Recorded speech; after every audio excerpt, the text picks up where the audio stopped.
देख रहे हैं क्या स्टोरी अमित के साथ। कहानी शुरू होने से पहले एक बार पलकों को झपकाइए और सोचिए, अगर हर बार आंखें बंद करने पर आप किसी और ही दुनिया में पहुंच जाए तो क्या आप फिर कभी आंखें खोलना चाहेंगे।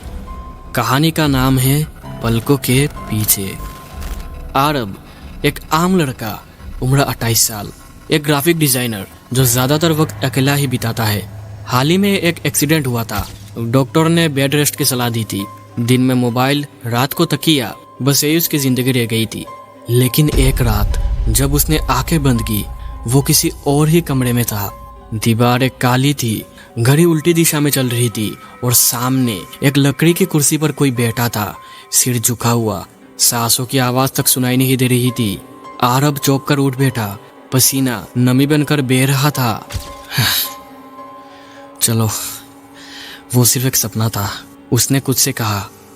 लेकिन वो सपना हर रात लौट आया। अब हर रात वो उसी कमरे में पहुंचता।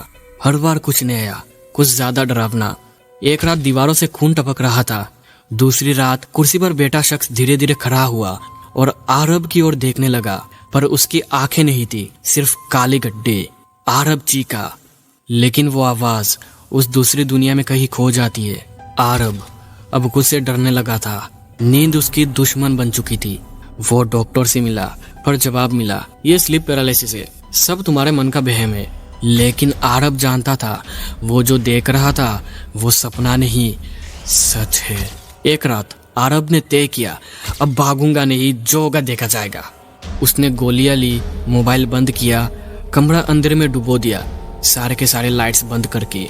उसके बाद वो सोकर और अपनी आंखें को बंद कर लेता है। पर कमरा वही था, लेकिन अब कुर्सी खाली थी, क्योंकि आरब खुद उस कुर्सी पर बैठा था।